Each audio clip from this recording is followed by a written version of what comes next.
Secara sosiologis memang pembangunan infrastruktur itu pasti sedikit atau bahkan banyak berpengaruh pada aspek masyarakatnya ya. Bisa merubah interaksinya, mobilitasnya, gaya hidupnya, dan aspek-aspek budaya yang lain, misalkan tentang ikatan-ikatan sosial, modal sosial itu bisa merekat atau berantakan gitu kan. Saya kira sebenarnya Kota Lamongan konteks kecamatan kota dan sekitarnya itu sebenarnya juga enggak jangan berharap banyak menggantungkan pada ekonomi yang diakibatkan oleh mobilitas arus lalu lintas yang melewati. Saya kira memang itu ada aspek keuntungan ekonominya ya pasti, karena mereka akan membawa uang, pasti berbelanja dan lain sebagainya di sepanjang perjalanan itu. Tapi saya kira pemerintah harus mengantisipasinya dengan memperkuat tata kelola dan strategi ekonomi di masyarakat kotanya sendiri. Bagaimana masyarakat bisa hidup dengan substitusi apabila misalkan nggak dilewatin dan lain sebagainya.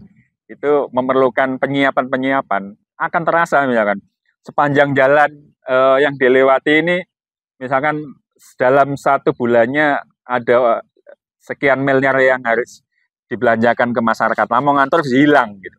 Itu sangat berpengaruh. Pasti kalau nggak diantisipasi maka akan terjadi banyak penurunan kesejahteraan, pendapatan di sepanjang pelaku-pelaku ekonomi masyarakat kecil PKL yang tergantung pada arus lalu lintas yang lewat.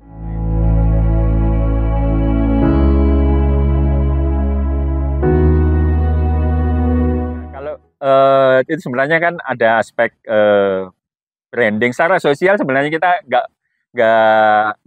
nggak berubah ya, cuma pengaruhnya di sosial ekonomi. Jadi eksistensi pemerintah dan masyarakatnya bisa jalan tanpa dilihat oleh banyak orang dan lain sebagainya. Makanya dibutuhkan brandingnya di strategi yang lain, aspek yang lain dan lain sebagainya. Kalau hanya misalkan ini lagi melewati Lamongan dan lain sebagainya, memang harus dibikin sesuatu yang monumental, yang bisa dilihat orang di jalan tol, yang nampak dan lain sebagainya. Itu harus dibangun peradaban-peradaban seperti itu yang membuat semua orang yang lewat, oh kita ini lewat situs ini, yang menandakan bahwa ini Lamongan dan lain sebagainya.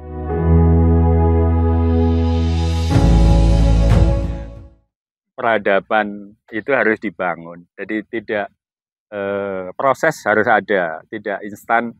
Contoh misalkan di sepak bola, saya kira Lamongan ya keinginan untuk masuk di kompetisi yang paling elit boleh, tapi Lamongan bisa sejak awal membina.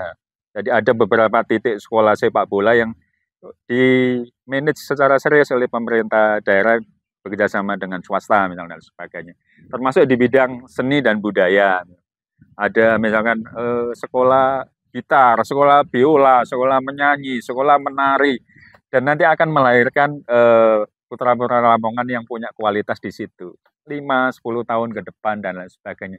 Itu tidak akan muncul membawa nama Lamongan secara baik di aspek-aspek sosial budaya itu kalau memang tidak secara serius dibina. Kita akan tertinggal misalkan teman-teman di Banyuwangi, tentunya budayanya lebih kuat, Ponorogo, Kediri.